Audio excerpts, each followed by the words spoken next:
मला आजवर सगळे सोडतच आले, माहित नाही का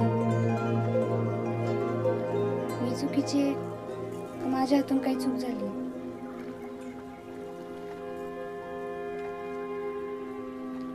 सगळे म्हणतात तिला प्रेम झालं होतं. प्रेम करणं चुकीचं आहे का? लहानपणापासून आत्तापर्यंत मी सगळ्यांना आईला कोसतानाच बघितलंय. जसजशी मोठी होत गेले वाटायला लागलं ते तिला नाही मलाच कोसतंय,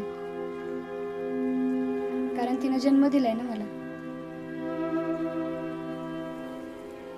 सगळे नजर ठेवून असतात माझ्यावर. मी तुला कधी नाही सोडून जाणार. तू नाही तर काही नाही.